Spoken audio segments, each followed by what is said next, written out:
आदाब, नमस्कार। आप देख रहे हैं बिजनौर सुपर न्यूज़। सच्ची खबर हक के साथ। वसीम कुरैशी ने निर्दलीय प्रत्याशी के रूप में अपना नामांकन पत्र क्यों दाखिल किया? सवाल, आखिर वसीम कुरैशी ने क्यों किया अपना नामांकन पत्र दाखिल?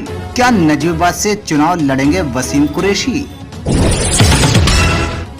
वसीम कुरैशी ने नजीबाबाद नगर पालिका अध्यक्ष पद के लिए निर्दलीय उम्मीदवार के रूप में कराया नामांकन पत्र दाखिल। खबर उत्तर प्रदेश के जनपद बिजनौर के नजीबाबाद से, जहां आज वसीम कुरैशी नगर के कासमिया इंटर कॉलेज पहुंचे और अपना नामांकन पत्र दाखिल किया। नामांकन पत्र दाखिल करने के बाद वसीम कुरैशी ने पत्रकारों के सवालों का जवाब देते हुए बताई अपने दिल की बात। क्या कहा, खुद सुनिए वसीम कुरैशी की ज़बानी। जैसे कि मैं अपने हर स्टेटमेंट में कह चुका हूं कि अगर पार्टी ने टिकट नहीं दिया तो मैं चुनाव नहीं लड़ूंगा।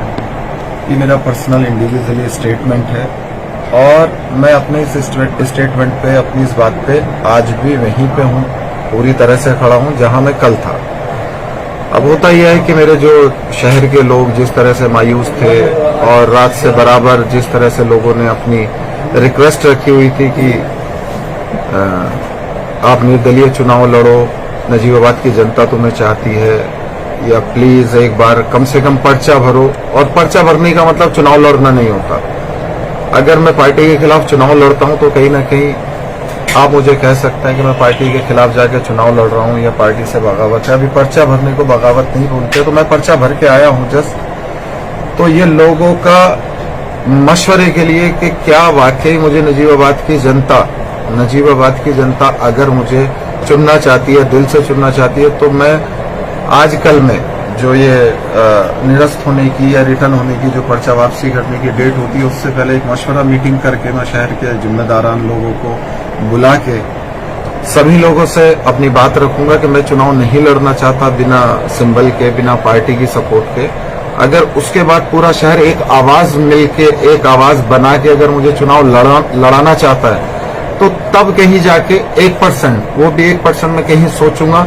और अगर मैं चुनाव भी लड़ा तो जैसे पार्टी का कार्यकर्ता कल था वैसे ही आज होके चुनाव लड़ूंगा। बाद में मैं पार्टी से अपने लिए रिक्वेस्ट करूंगा कि मैंने नजीबाबाद से ये सीट निकाली है और पार्टी की झोली में देने की कोशिश करूंगा कि मुझे पार्टी में वापस जगह दी जाए जीतने के बाद।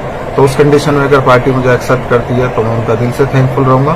फिलहाल अभी पर्चा भरा है, चुनाव लड़ने ना लड़ने का भी मेरी तरफ से कोई भी क्लियर पोजीशन में मैं नहीं हूं। लोगों की रिक्वेस्ट देखते हुए, लोगों के मान सम्मान को रखते हुए, लोगों की जो जिम्मेदार लोग थे उनकी बातों को नहीं टाला गया। उन्होंने मेरी ठोडी में हाथ डाल के और मुझसे रिक्वेस्ट कर करके जिस तरह से बोला कि हमारे कहने से सिर्फ पर्चा भर दो, हो सकता है कि 1% आपका मन बदल जाए, तो उस कंडीशन में कम से कम चुनाव तो लड़ लेंगे, रास्ता तो खुला होगा। जबकि मैं अपने मन पे पूरी तरह से अटल हूं, मैं चुनाव नहीं लड़ने की पोजीशन पे हूं। पर्चा भरा है, चुनाव का भी मेरा कोई इरादा नहीं। बहुत शुक्रिया। आवाम से क्या कहना चाहेंगे?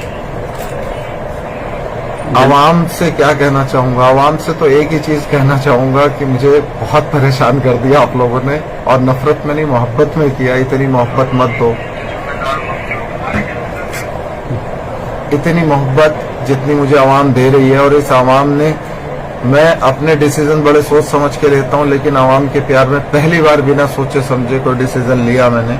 और ये जो पर्चा दाखिल करके आया हूं सिर्फ आवाम की मोहब्बत में, और आवाम की मोहब्बत में मैं कुछ भी करने के लिए तैयार हूं। लेकिन मैं एक ही चीज चाहूंगा कि अगर मेरे कहीं फैसले सही है और मैं कहीं सही फैसलों पे हूं तो मेरा उसमें साथ दे, मेरी ताकत बने, मेरी कमजोरी ना बने। दोस्तों, हमारे साथ जुड़े रहने के लिए बेल आइकन पर क्लिक करके चैनल को सब्सक्राइब करें, वे नोटिफिकेशन दबाना ना भूलें।